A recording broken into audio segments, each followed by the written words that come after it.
living the low carb keto lifestyle. Maybe you're just trying to eat healthy. Well, kudos to you. Did you know you could have your cake and eat it too? So before we begin, I want to talk about this springform pan. You want to make sure that the bottom is in this groove that's in the bottom here, and make sure it's clasped tightly. Then you want to add, after you've greased it, you're going to take a piece of parchment paper, and I'm just going to fit this on the bottom, in the groove, and under the pan a little bit. Let's see how that looks. And this is what you're going for. You can see on the back side it kind of got a little ripped up because I've had to put it in and take it out several times because it wouldn't lock. So be aware if your pan is locked or not before you bake it. Also, stay tuned for some thrills, chills, and spills in this episode of baking. Okay, we're going to start off by spraying this is a 9.5-inch spring foam pan. I've got some coconut spray. And I'm going to spray,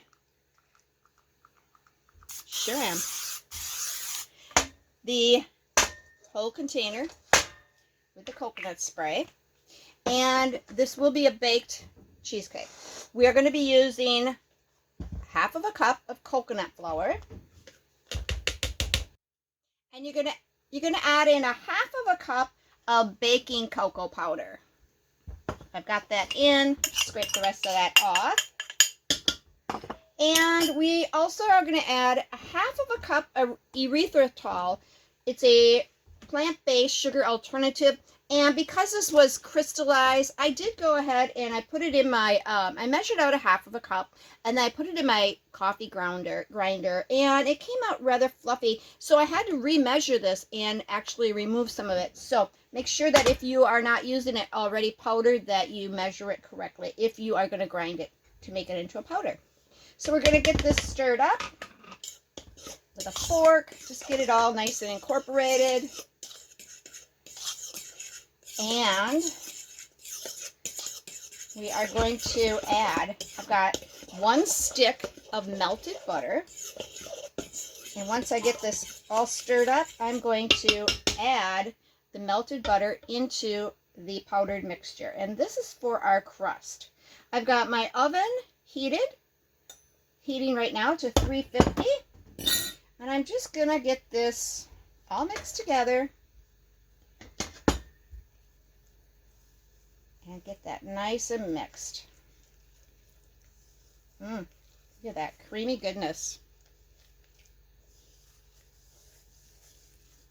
Okay, once I get it all mixed together, I'm going to press it into my pan.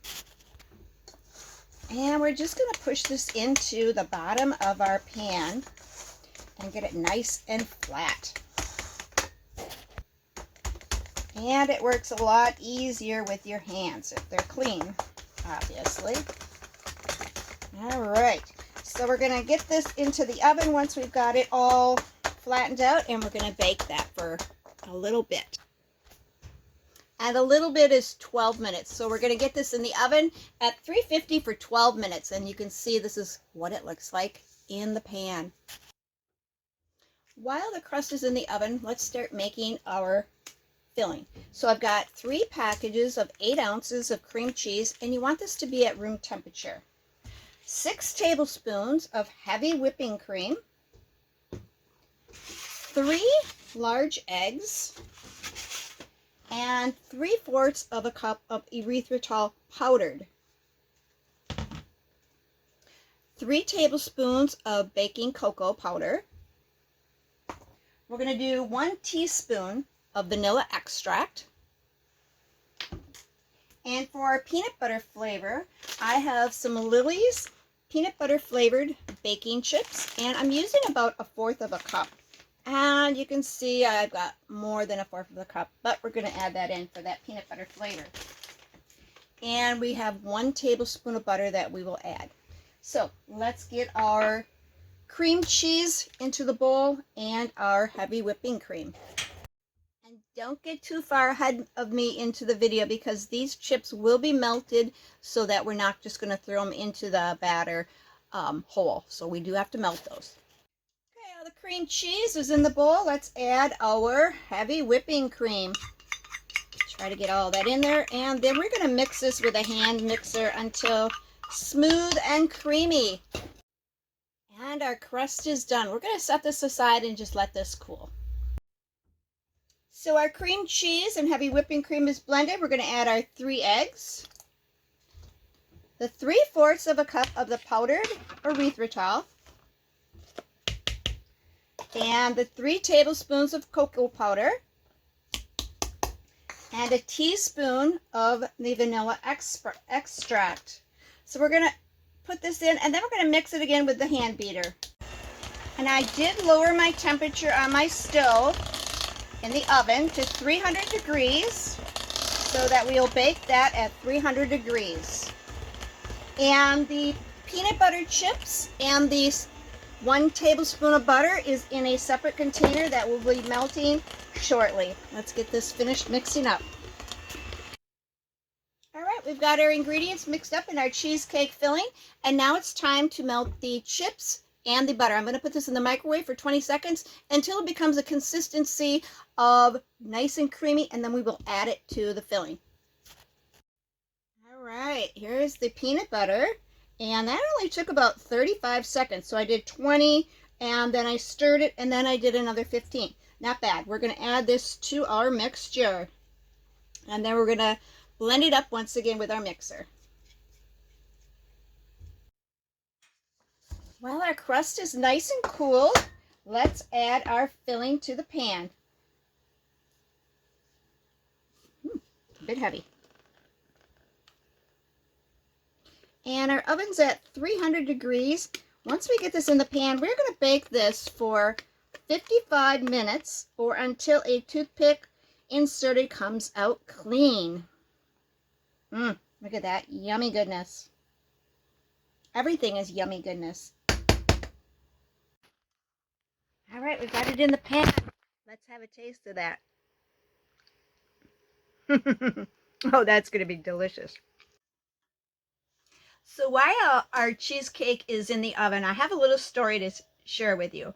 Last night when I was looking up this recipe, I'm like, oh great, I can make this cheesecake, and you know, we'll have it tomorrow night when we have our friends over.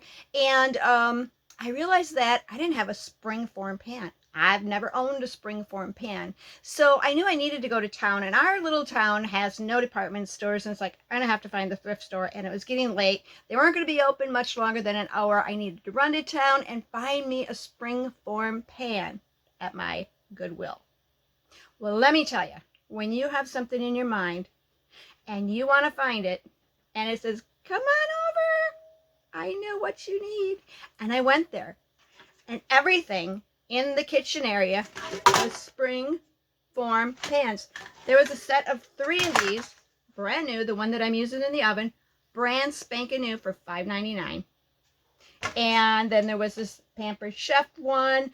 There was all kinds of sizes. Little ones like this, I don't even know what you use them for. I suppose individual cakes or cheesecakes. But I was shocked. There was like at least 12 or 13 spring form pans. So think about what you want. Make sure you really want it. Go out and find it, because what you think will come back to you. So make sure it's all good thoughts and goodness. Hope you enjoyed that little story. So tonight we're going to be celebrating my better half's birthday, because next week is his birthday and we will be on the road for work. So he doesn't know this yet, so I'm surprising him with this cheesecake and sharing it with our guests that are coming tonight for a campfire. Hope you enjoyed that little tidbit. Well, the chocolate peanut butter cheesecake is finally done. It took more than 55 minutes though at 300. So I cooked this, probably about an hour and 40 minutes. And you can see my 4 little poke holes there. It was still a little runny in there, but it's finally done. So I'm going to get this set in the refrigerated area for at least 3 hours until it sets. So this is supposed to be a surprise birthday cheesecake pie, but you can see that it has fallen. It has taken a slide on the ice outside where it was just chilling. It didn't make it. It just couldn't Take Get a it. lighter, Brian. So anyways, we have friends over tonight. This is Mark. He is our birthday boy. Kim is here. Bill is here. Shake it. And Brian is lighting the candles. Because, yeah. So even though our cheesecake pie has fallen, it's still going to taste good. We'll make the best of it. And birthday boy, birthday boy is the one that dumped it. I scraped it off. Yeah, I didn't know it was. If I didn't know it was for me, I would have taken better care of it. Yeah, women, that's when you say, whatever. I told you 2 times to be very careful with that. The bottom came out of it. Of course it did. No, I see it right there. And so we have these candles are supposed to be like sparklers. Oh, there's a little bit. Oh, I see it a little bit, yeah. So we can sing. Happy birthday to you. Happy birthday to you. Happy birthday, dear Marcus. Happy birthday to you. I'm such a klutz. Yay! Pie off the table. Oh, the best. Awesome. Oh, Trick candle. Wait. Trick candle. I mean, there should be what, 70? How many? You got a head brush yet? 69, the big 69. Woohoo! 69. Your favorite Oh, number. you did it. This is the remains of the rest of the pie that was dumped outside. Can you see the dirt? Yes, I had it cooling in a big tote instead of my refrigerator because, well, 1, it's freezing outside, and 2, my refrigerator is full. So yeah, it would have been that much better, but it's still good. The cheesecake didn't look too good, but it's all about the flavor, and it always has good flavor, and this one did too. So if you like this video and you want more low-carb keto recipes and shenanigans, please like, share, and subscribe. It helps the YouTube rhythm know so they can get this information to you.